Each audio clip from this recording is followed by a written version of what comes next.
The promise of a feast has brought a great white shark to her favorite hunting ground.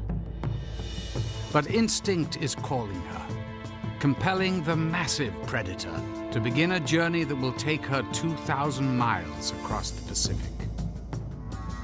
Before the development of these satellite transmitters, experts knew little of the amazing long-distance migrations of the great white shark.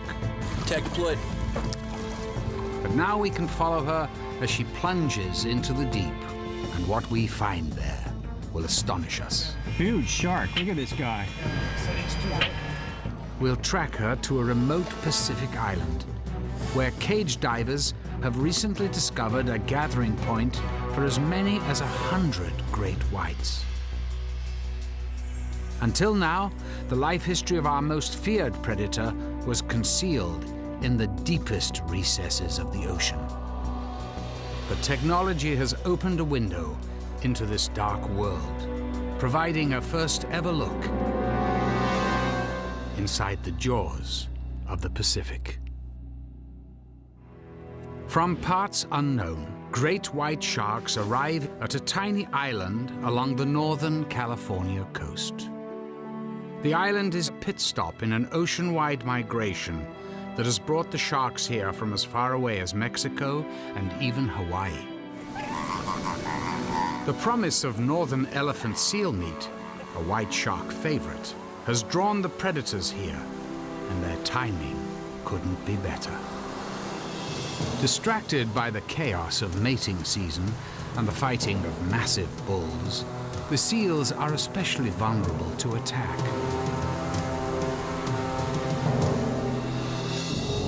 Just offshore, the sharks are waiting, and life for the unsuspecting seals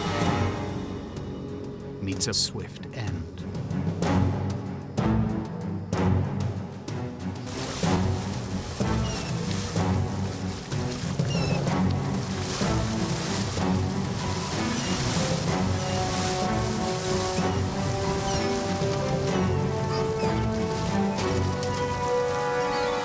Winter is the killing season at Año Nuevo Island, a time when some of the largest great white sharks known to exist reveal some of their most intriguing, if not gruesome, behaviors. For two shark researchers working here, Sean Van Summeren and Callahan Fritz Cope, the opportunities to collect data are abundant. White sharks come to Año Nuevo Island and other California seal colonies every winter to feed on the blubber-rich elephant seals. These animals are very important to the white sharks because of the white shark's metabolism.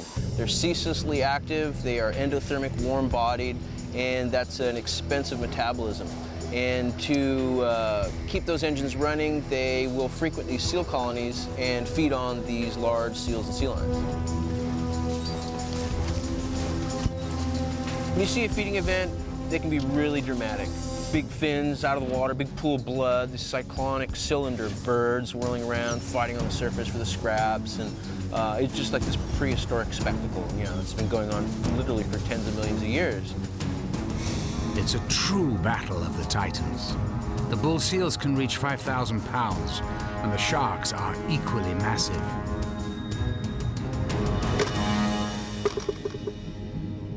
Año Nuevo Island appears to be a very important waypoint on the sharks' wider migrations, which appear to be pan-Pacific, open ocean, deep sea migrations. And they come in from the high open ocean to these sites.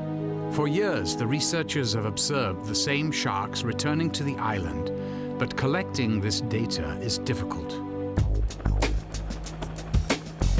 From the harbor, it's a 20-mile run through unpredictable seas to reach the island's study site. Our study is a long-term monitoring project. We're hoping to get an idea of how many sharks there are, what segment of the population is visiting the island, how long do they stay, where do they go to. Once establishing how many animals there are and their movement range, we can better assess how we can manage them, protect them. To attract sharks, a decoy is launched behind the boat in an area not far from the island's crowded seal rookery. This represents an 8-foot-long female elephant seal, and it's just a visual cue that they are responsive to. And of course, it's supposed to mimic a floating at the surface seal. They are not always convinced by it, but it's interesting enough to get them up to the surface.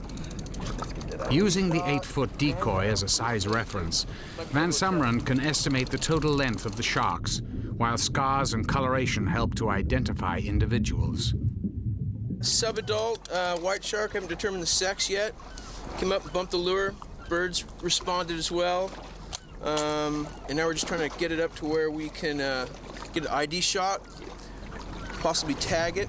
Appears to be a new animal to us. No tags.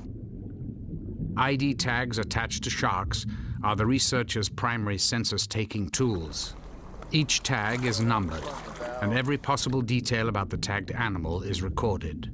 So far, we've tagged over 80 different individual white sharks. Tag deployed. It appears that in our area, we have a high proportion of adults and adult females, which are at the upper end of their size range. Some of them are pushing 20 feet and 2.5 tons. What's that tail? It's a big one. These massive females are generally much larger than the males, with some so huge they may likely be pregnant. Come October, fall, winter, there's a dramatic spike in activity, as evidenced not only by bitten seals, but observations and that kind of thing. So we do know that the sharks are arriving from the open ocean, high seas in the fall and winter, and then departing in late January, early February. Contact. As quickly as they arrived several months ago, the sharks suddenly move off and continue their migration. But danger awaits them on the high seas, and many of these animals will never return to Año Nuevo Island. White sharks are protected from trophy hunters in California waters. But as they venture offshore, many accidentally become entangled and die in fishermen's nets. In year 2000, for example, 4 white sharks were caught within just a 10-day period. We were able to secure one of these animals for proper inspection and arranged a formal necropsy. Not only did we disassemble the animal, but we archived all the tissues, organs, and blood samples as well, and sent those off to various marine labs and facilities, individuals who could help fully study this animal and utilize the opportunity. Despite this animal's size, the necropsy revealed it was still quite young. What we had was a nearly 14-foot-long, 1-ton shark that was not even an adult. It was not sexually mature. These are animals that live for a very long period of time, take a long time to reach maturity, reproduce infrequently to low numbers of young. Experts estimate only 200 or 300 great white sharks utilize California waters during the peak season in late fall. This is also the peak season for white shark attacks on the Pacific coast, with nearly 100 incidents confirmed since record keeping began. When we look at shark attacks, white shark attacks along the Pacific coast, we can glean some information as far as their distribution and their ranges and their migratory patterns based upon their interactions with humans during specific months of the year in specific locations along the coast. In 40 years of study, author and attack investigator Ralph Collier has documented incidents involving great whites ranging from Alaska to Mexico. The study of shark-human interactions can actually give us some insights not only into their migratory patterns, but it also gives us an idea of some of their behaviors and will also give us insight into their biology, what these animals are doing, why they're doing it, and where they're doing it. One area heavy with white shark activity is a popular surfing beach north of San Francisco known as Salmon Creek. It was here on Thanksgiving Day 2002 that a bodyboarder, 48-year-old Michael Casey, was severely bitten by a very large shark, causing deep lacerations to his leg and foot. Just weeks after the incident, Collier meets with Casey and several attack eyewitnesses. Mike Casey's attack in Northern California was, if there is such a thing as an atypical attack on a surfer, that would be the classification of his event. This map represents locations where shark attacks have occurred previous to yours. Over 40 surfers have been attacked along the Pacific coast, and 3 of these attacks occurred within just a few miles of Salmon Creek. Where you were when you were bitten?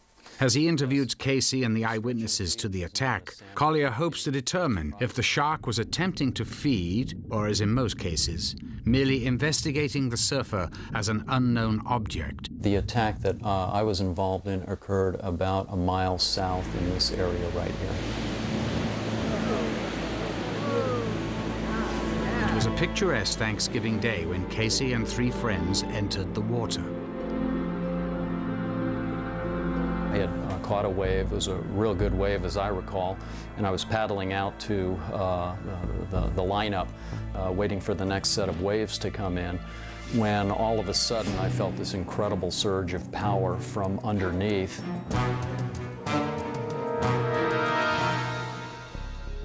I was stunned when I initially felt it, and I was frightened also.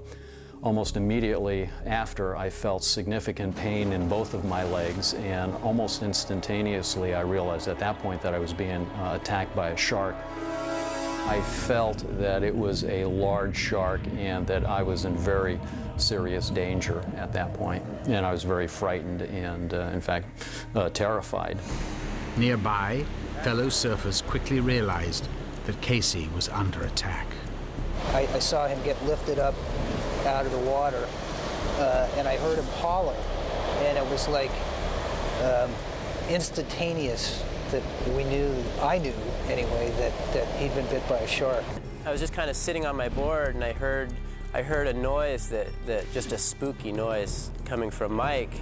He kind of lifted up out of the water and then kind of went back down into the water, and it kind of looked like the shark rolled up onto its side, and then it just down into the water, flipping its tail.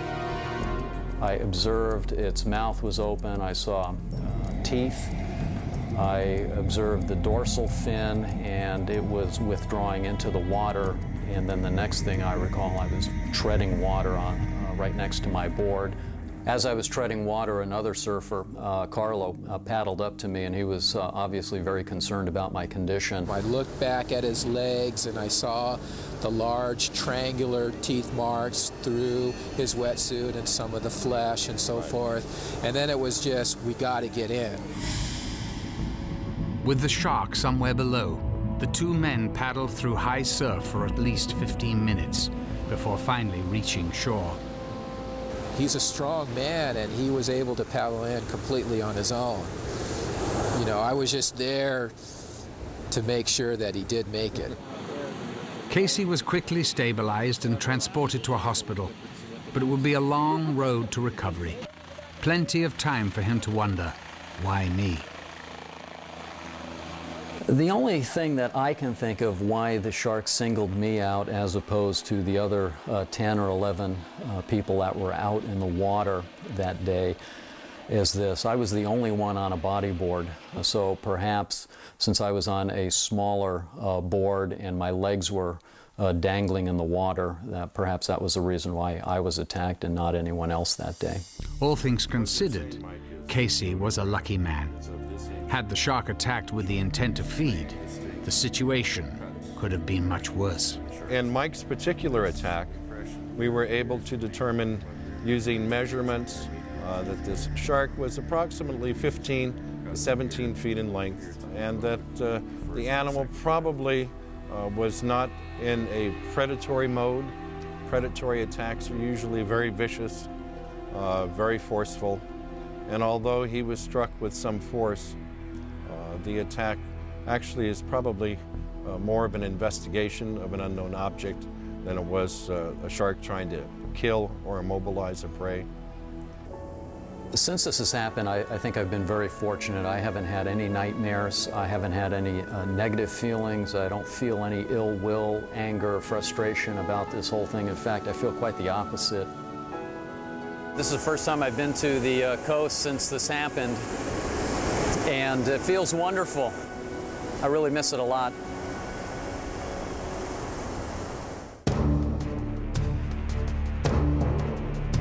Where white sharks travel during the course of their migrations was previously unknown. But now, thanks to satellite technology, answers are coming.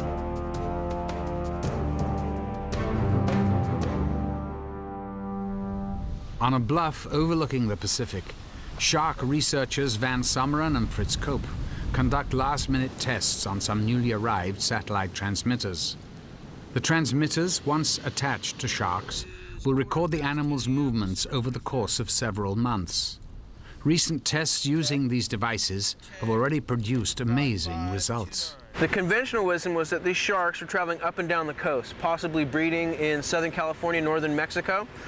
They were understood to be a coastal animal. Having attached a number of these devices to white sharks at Año Nuevo Island, we now realize that these sharks travel into the far open Pacific, travel much deeper than previously believed, spending time at several hundred meters on occasion, and are comfortable in temperatures far below what we thought they would be happy in. It is late in the season, and many of the sharks have already departed from Año Nuevo Island. The researchers hope to attach a satellite transmitter to one of the last remaining sharks before they disappear into the deep.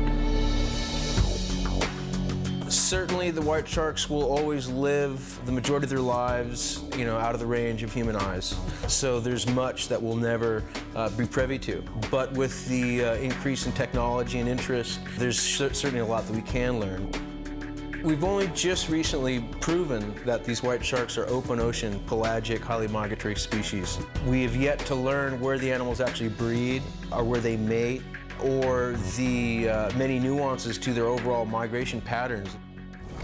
This is the lance and mounted transmitter.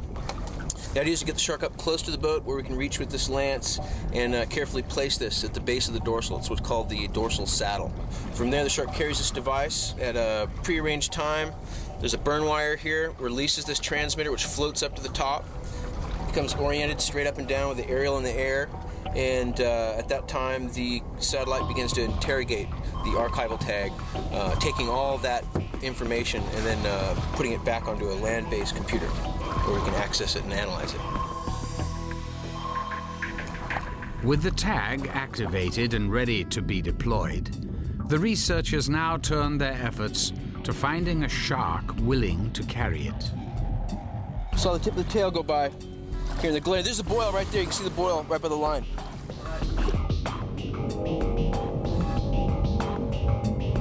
Approximately 15-foot long adult female white shark.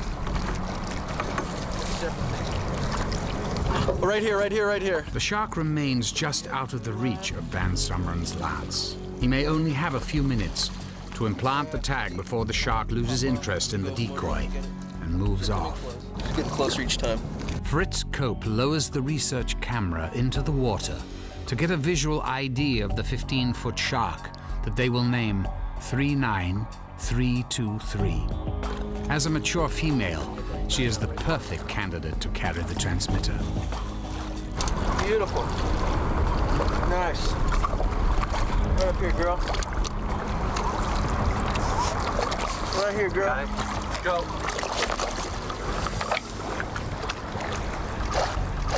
Transmitter deployed. Almost immediately, 39323 moves off into deeper water. She will follow a course that will take her into open ocean.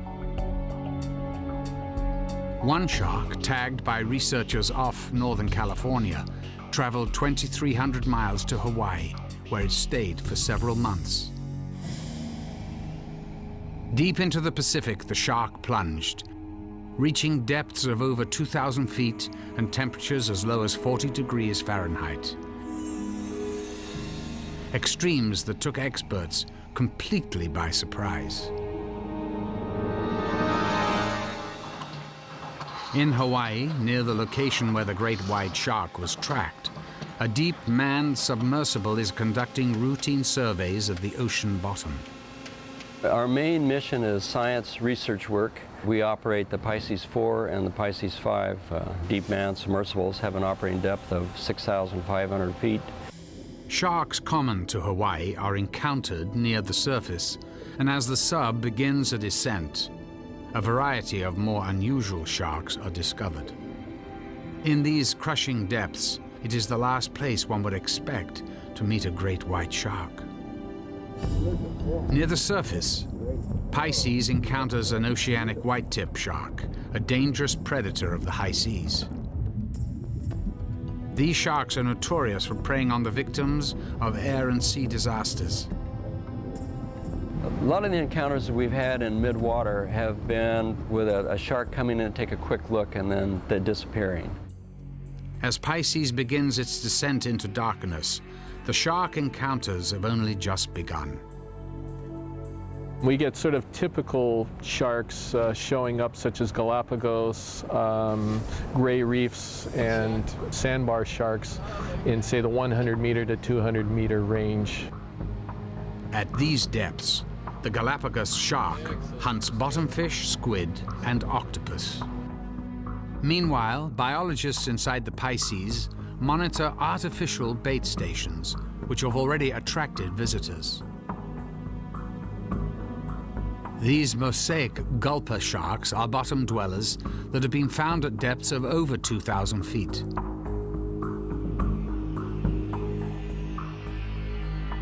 Some of the more common species we see are the cook shark. This is a very large shark that has a very large girth. It's probably about 8 or 9 feet long, fairly slow moving. These sharks are normally seen at around about 300 to 500 meters depth, and it's quite a thrill actually to see one of these when we're down there. My God, look at the huge friggin' thing. Shark. That's got to be 3 feet thick. Yeah. Oblivious to the lights of the submersible, a school of these lumbering deep-water giants was recently discovered at an undersea pinnacle.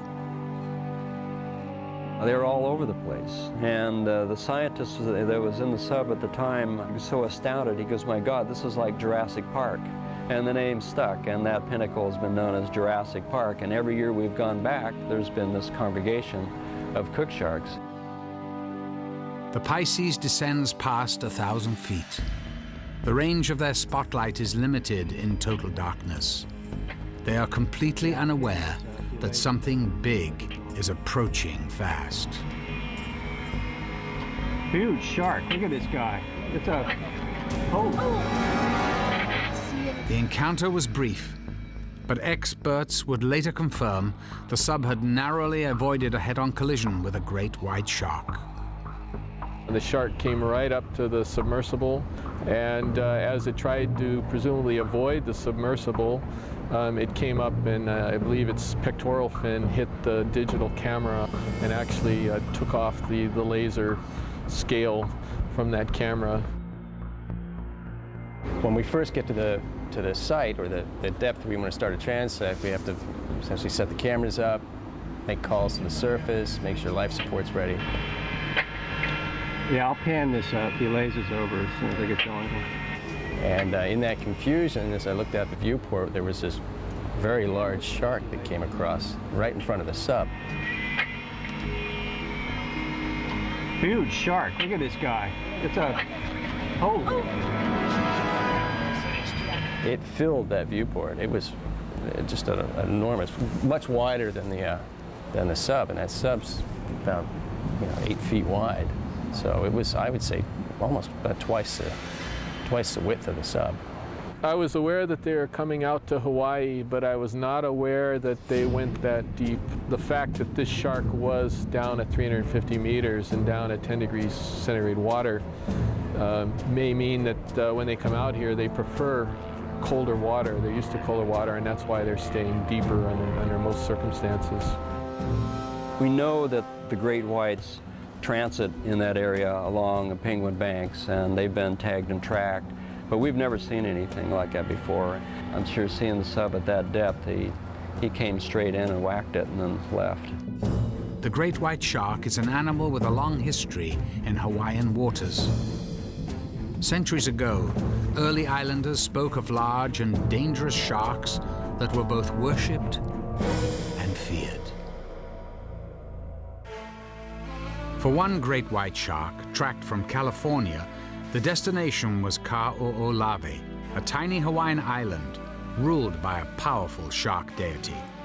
In our ancient stories, the king of the sharks of these waters lives at Ka'o'olawe, and his name is Kamohoali'i. Kamohoali'i is the brother of Pele and guided Pele on her canoe to our islands here. Like the great white, Kamohoali'i crossed an ocean to reach the island, whose waters were known for large sharks since ancient times. We have stories of sharks, large sharks being here, and also large sharks that came from afar, that came in for the main purpose, again, on feeding upon the people. Evidence of large sharks patrolling Hawaiian waters is not only heard in stories, but also seen in the weaponry used by the islanders. War clubs designed to disembowel enemies were made from the teeth of sharks.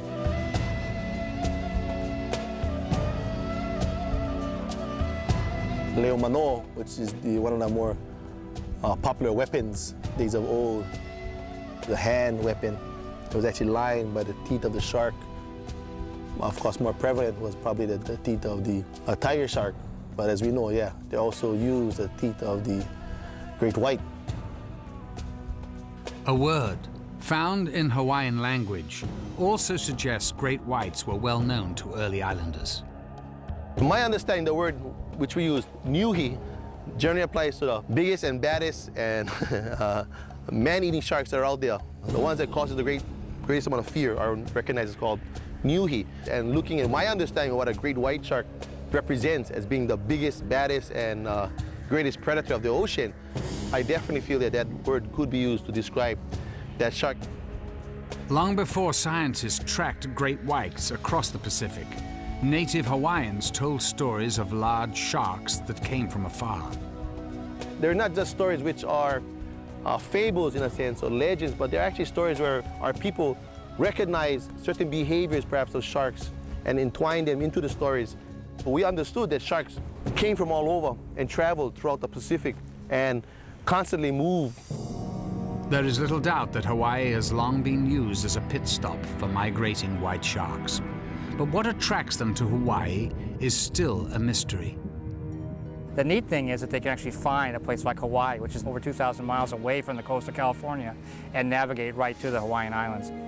The one thing that makes sense to us is that the ocean has magnetic fields, and they may be able to find the magnetic fields and then come up to the Hawaiian Islands, which has a stronger magnetic base, and be able to actually detect that electrical field around the Hawaiian Islands. Once it finds its way to Hawaiian waters, the shark may stay for several months and must find a food source to sustain it.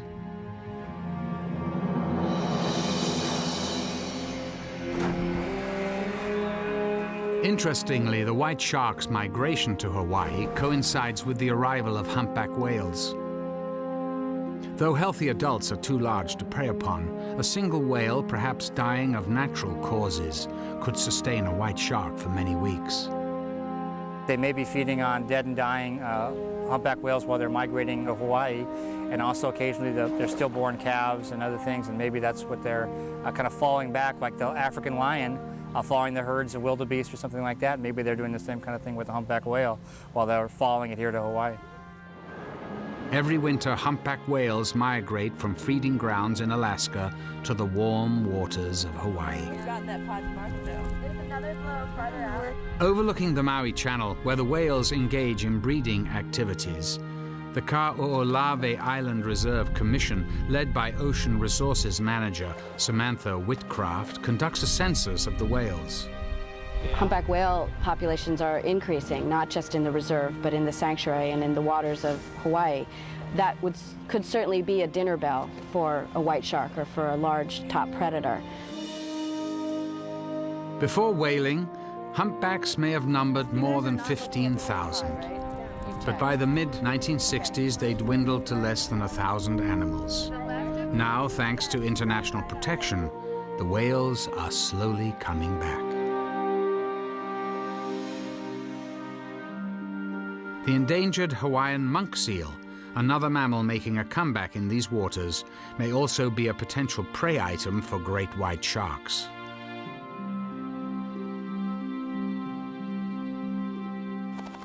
Most interesting to Samantha Whitcraft is the monk seal's recent return to the island, a newly created sanctuary that until recently was used for target practice by the U.S. Navy. The island of Kaho'olawe, it's a cultural reserve. It's surrounded by 90 square miles of marine protected area, and the island itself is 42 square miles. At the beginning of the century, it was used for ranching, and then in 1941, the Navy took it over as a bombing range. It was then bombed for 50 years, and I've heard said that it's the most bombed piece of land on the planet. From the air, Whitcraft will scour the rugged cliffs and tide pools in an effort to locate the island's handful of monk seals. It's very likely that sharks may have played a significant role in reducing Hawaiian monk seal numbers to endangered levels, and they remain the seal's only natural predator. The monk seals out here on Kaho'olawe are super fat. They're just really well-fed, very robust, big seals. And that's probably because they have a really great food source here around Kaho'olawe where the waters are protected from fishing. So if you've got a great food source here around this island, you might suspect that it would also be a good food source for a top predator. These tide pools right back here are pretty significant. The one recorded monk seal pup that we had born here 2 years ago, the mom and the pup hung out. Well, she gave birth at that point and then raised her pup in that protected tide pool. We think tide pools are really important here on Kaho'olawe and maybe in the main Hawaiian Islands to protect the pup from sharks and other predators. Finally, a monk seal is spotted, and the chopper sets down to get a closer look. They will approach with caution. It's one of the island's only residents, and these animals are easily startled. For Whitcraft, the return of the monk seals here is a sign that sharks, too, may be returning. If we're going to talk about sharks and other big predators coming back to Hawaii, if they were extirpated and they're coming back, then one of the things we want to look at is a prey base. And it looks like monk seals are starting to come back to the main Hawaiian Islands. And now that we're collecting the sightings, we know there's a resident population here. So if you want to talk about a prey base for something like a white shark, a seal would certainly fit that. We know that from the coast of California. So maybe there's a connection. We don't know. But it's interesting that there's more monk seals now in the main Hawaiian Islands than there was 20 years ago, by far. Artifacts and stories from native Hawaiians tell us the white shark once ruled these waters, perhaps supported by a healthy population of seals and whales. But as the marine mammals declined, so did their top predator. The white sharks that were once common here may have left when the islands could no longer support them. And though great white sharks have continued to visit the islands throughout the years, only now, with the resurgence of seals and whales, have they begun to show an increasing presence. If a white shark, a big white shark, is coming back to the waters around Kaho'olawe, is that the kind of shark that's been missing from the ecosystem? Are those the sharks from the stories that are coming back now because of an increased prey base? It's possible. We don't know for sure, but it would be nice to think that, because a marine ecosystem is not really healthy without its top predators.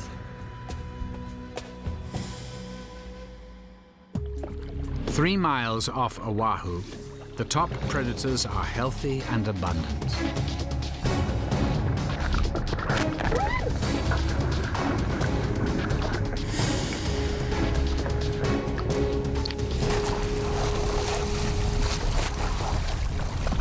National Marine Fisheries biologist John Norton is here to get a close-up look at some of Hawaii's more common species of shark. Well, it looks like we've got a couple of sandbars and looks like a couple of nice-sized Galapagos sharks, which is the two species they usually see out here. Great whites are not normally seen here, but in recent years, they've made their presence known. In all the years I've been working in Hawaiian waters, I've only seen two. We've been able to document at least one attack on a surfer by a white shark. Several free divers have seen them, had white sharks come right up to them when they've been free diving, spearfishing. As a fisheries biologist, what interests Norton is the possible impact white sharks might have on the environment. At least one animal has come out here to the Hawaiian Islands, at least twice. We figure with a population of 200 to 300 white sharks in California waters, if one is coming here on a routine basis, we probably have a number that are coming out here. Beautiful animal.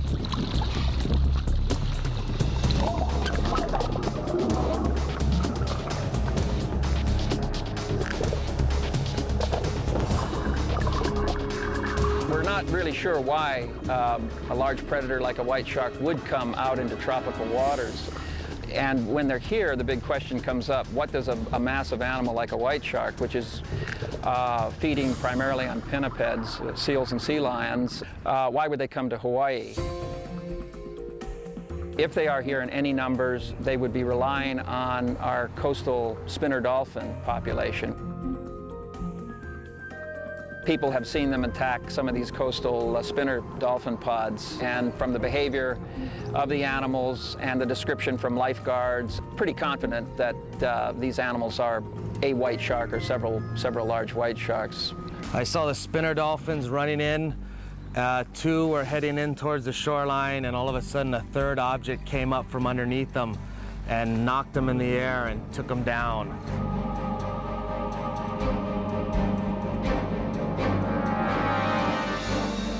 We just saw a large gouge of water from the shark and a big orange fluorescent ball underneath it. And we realized the shark just took a spinner dolphin. Based on the lifeguard's description, there was little doubt that the attacking shark was a great white. Though common in Hawaii, the tiger shark is not known to leap out of the water and was immediately ruled out by experts. Hearing that great whites are coming down and traveling through Hawaiian waters now, it definitely was 10 to 12 feet long, so it was a large shark. Definitely aerodynamic like a great white shark looks like. Very atypical of a tiger shark. We've never seen a tiger do this sort of activity and completely launch itself out of the water in a predation event. So we feel, and again from the description of the animals, we feel fairly confident that we're dealing with at least one, certainly several large white sharks here in Hawaiian waters. Back in California waters, sports fishermen have recently discovered a growing population of white sharks 200 miles south of San Diego. With the news of this discovery, a cage diving expedition journeys into the Pacific, ready for what promises to be the ultimate great white encounter.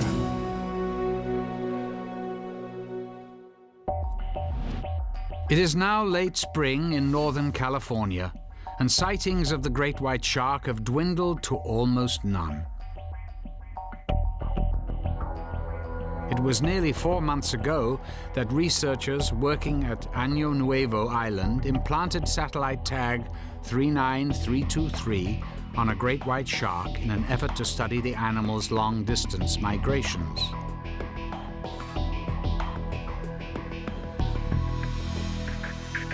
After 3 months, the tag popped off the shark and began transmitting data to a satellite overhead, where it was then downlinked to a land-based computer. And so these are At their facility in San Francisco, researchers Sean Van Summeren and Callahan Fritz Cope are now starting to analyze the tracks of 3 different white sharks, tagged the previous winter on Año Nuevo Island. Right here. Let's get that down, because that's where the tag popped off the shark. I like the depth level that they're tracking at. That looks good. One shark traveled to Hawaii, a second moved to the open Pacific, but the third, 39323, took a different course. The shark moved due south into Southern California waters, then continued its voyage to open ocean off Mexico, possibly bound for Guadalupe Island. These waters have been known as a destination for great white sharks for many years, but only very recently have the sharks become common here. So common, in fact, that Guadalupe is now considered the premier location on Earth for cage diving and filming great white sharks.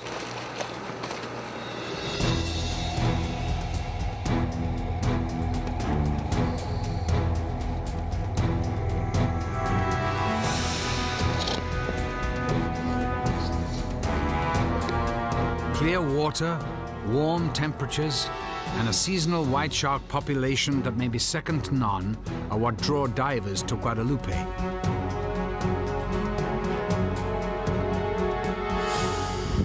And the sharks may be drawn here to prey upon the large schools of tuna that visit the island in the summer and fall.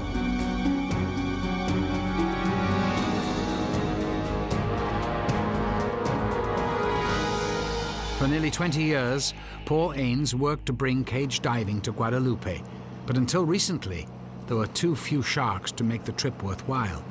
I believe that the numbers of great white sharks now patrolling the waters around Guadalupe has definitely increased in the last several years, probably the last 5 to 8 years, simply because of the reports that we're getting from the long-range sport fishing boats leaving out of San Diego. Some of the captains have been reporting that half to 3/4 of the fish that are hooked near the boat are taken by white sharks.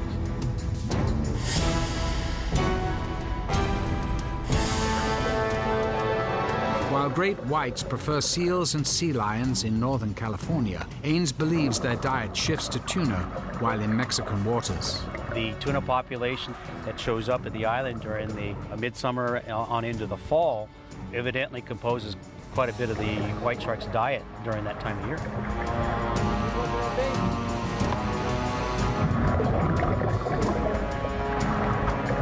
One of the things that we're starting to see now that we are actually taking field notes on the animals and able to identify certain individuals is that we believe some of these sharks are coming down out of the Northern California area and spending part of their time at Guadalupe Island. We think that the animals are stopping there for a period of several months during the year evidently in their migrations. Whether it's an annual migration or a biannual migration, we're not quite sure yet. Now that cage diving has found Guadalupe, observation and study of the local white shark population is about to take off. 5, 4, 3, 2, 1, final! The chum cannon, delivering a payload of minced tuna, is a fun way to attract sharks to the boat. But for Jesse Harper, collecting data on the animals is serious business. The population there has grown over the last several years, so there's a lot of animals that frequent the island, especially in the fall. That's when we do our trips, through September through November. Jesse observed that white sharks at Guadalupe were carrying the tags of researchers in Northern California, providing more evidence of the animals' long migrations. Some of the sharks we do see have tags on them, which is proof that they've been studied by other people in other places, such as those satellite tags that they've been using up north and other identification tags that they have. I've started doing an identification project on them myself, just identifying the animals and how many we see per day and which ones come in the morning, which ones come in the evening, what kind of relationship they have with each other, if they get along, if they don't get along. The two sharks that are here right now, they're the most aggressive shark we've seen at the island. And right now they're competing against each other for food.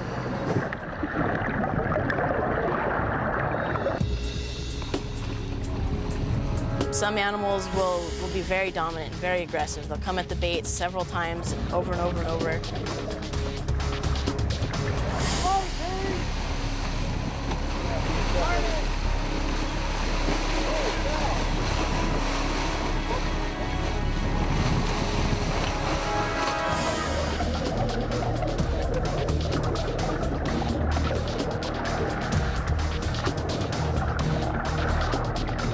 Those tend to be the ones that are larger. They're the ones that have a lot more scars on their face and on their tail. And they're not afraid, they're not very timid. Whereas the other sharks that are real clean, they tend to stay off a ways. They're easily pushed off by the larger sharks, the more aggressive sharks.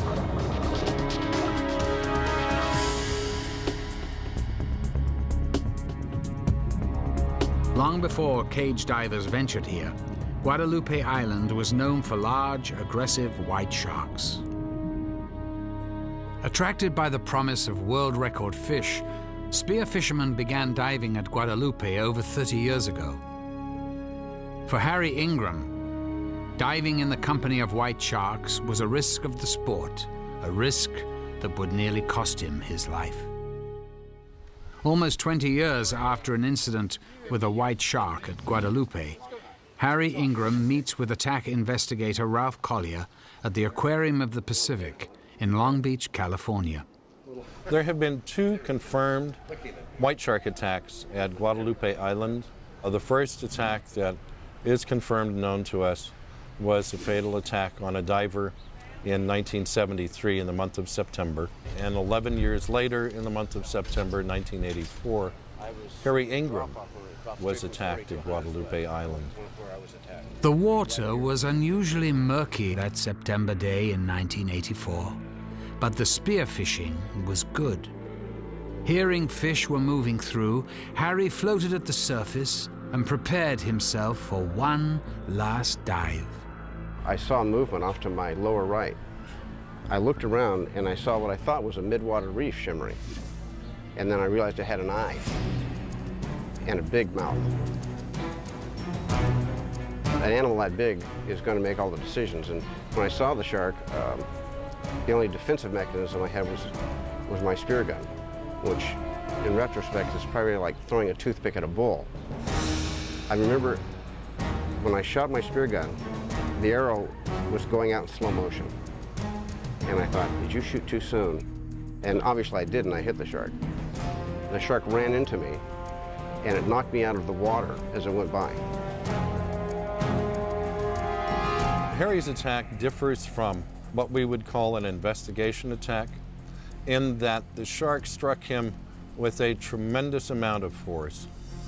According to witnesses that were on board the boat, the momentum when he was hit caused him to fly so far into the air that when the shark broke the surface of the water, Harry actually fell on the shark's back.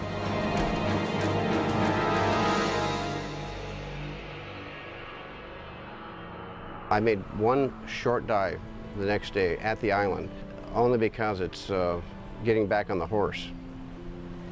If I hadn't entered the water the next day, I don't think I would have ever dove again. Though he continued diving, Harry Ingram never returned to Guadalupe.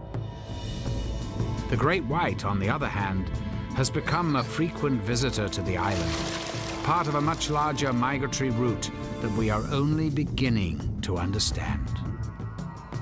While satellite technology has allowed us to conquer extreme ocean environments, it is only a first step. Even the most basic questions about the great white shark remain unanswered.